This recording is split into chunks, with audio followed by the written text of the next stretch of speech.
আসসালামু আলাইকুম। নতুন একটি ভিডিওতে আপনাদেরকে স্বাগতম। আশা করি সবাই ভালো আছেন। তো আমার চ্যানেলে যারা নতুন অবশ্যই চ্যানেলটি সাবস্ক্রাইব করতে ভুলবেন না। এই যে নিকলি ফায়ার সার্ভিস মসজিদ আছে। তারপরে আপনার এইখানে এই যে আপনারা দেখতে পাচ্ছেন খুবই চমৎকার একটি সুন্দর একটা মসজিদ। তো আপনার এই যে সারি, সারি নৌকাগুলা এখানে ঘাটে বেড়ানো আছে। তো যারা নাকি অষ্টগ্রাম মিঠামন যেতে চান তারা এই নৌকা নিয়ে যেতে পারেন। অনেক, অনেক মোটরসাইকেল এবং পর্যটকও এখানে যায়। খুবই ভালো সুন্দর একটি জায়গা। তো আসলে বর্ষার সিজনে এখানে এই অনেক পানি থাকে, একবারে সমুদ্রের মতো মনে হয়। তো দেখতে পাচ্ছেন দোকানদাররা কি সুন্দর আচারের দোকান সাজিয়ে রাখছে। আসলে মেয়েদের জন্য ওই ছেলেদের কিছুই নেই। সাইফ এখানে দেখছেন সে আচার খাওয়ার জন্য দাঁড়ায় রইছে। তো আমি এদিক থেকে আপনাদেরকে দেখানোর চেষ্টা করতেছি যে আসলে দেখেন কত সুন্দর হাঁসের এক পাল, ঠিক আছে, কত সুন্দর দেখা যাচ্ছে। এইভাবে এখানে আসলে হাঁস পালন হয়, দেশি হাঁসগুলো দেখতে পাচ্ছেন কত সুন্দর চারদিকে। এই যে দেখেন পানি আর পানি, শুধু পানি আর পানি। এই যে আমাদের হান্নান সাহেবকে দেখা যাচ্ছে, তারপরে এই যে দেখেন এক শয়তানকে দেখা যাচ্ছে।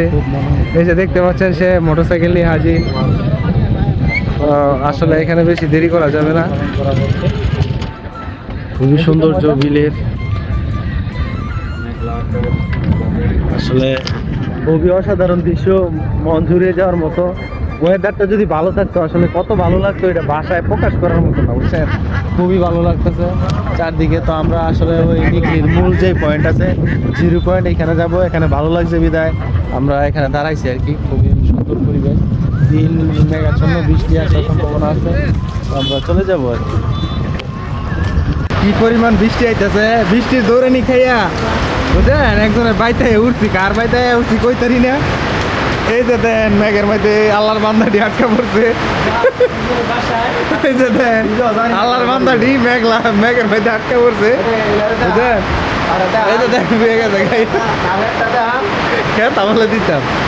তো আমরা মনে করেন যাই আটকে গেছি মেঘের মধ্যে, বুঝলেন। এই তো পরিস্থিতি, আমরা বুঝতে পারি কিছু করার নাই, পরিস্থিতি অনুকূলের বাইরে, বুঝলেন এই অবস্থা। তো আসলে বৃষ্টি শেষ হয়েছে পরে আমরা দেখতে পাচ্ছেন আপনারা একবারে নিকলি 0 পয়েন্টে চলে এসেছি। তো এখানে প্রচুর পরিমাণে পর্যটক আসছে। এই যে দেখেন রাজহাঁসের পালগুলা যাচ্ছে। তো অনেক পর্যটক আসছে এইখানে, দেখতে পাচ্ছেন গাড়ির কোনো অভাব নেই। তো আসলে দিনটি যদি ভালো থাকতো তাহলে আরো বেশি ভালো লাগতো। একটু পরে, পরে বৃষ্টি আসার কারণে আকাশটা মেঘাচ্ছন্ন। তো আসলে আপনারা জানেন যে ছবি উঠাতে গেলে ওয়েদারটা ভালো থাকলে খুবই চমৎকার লাগে। তো আমার কাছে মনে হচ্ছে যে এটা তো নিকলি না, মনে হচ্ছে যেমন আমি হাওড়ায় আর কি সমুদ্রেতে এসে পড়েছি। তো আমার কাছে খুবই ভালো লাগে, অসাধারণ লাগে। যেই কারণে প্রতি বছরই হাওড়ায় ছুটে যাই। হাওড়ায় ছুটে গেলে কি আসলে সমুদ্রের ফিল পাই, বুঝছেন। আপনারা পান কিনা জানি না, তো আমি পাই। আমার চ্যানেলে যারা নতুন অবশ্যই চ্যানেলটি সাবস্ক্রাইব করতে ভুলবেন না। আসসালামু আলাইকুম।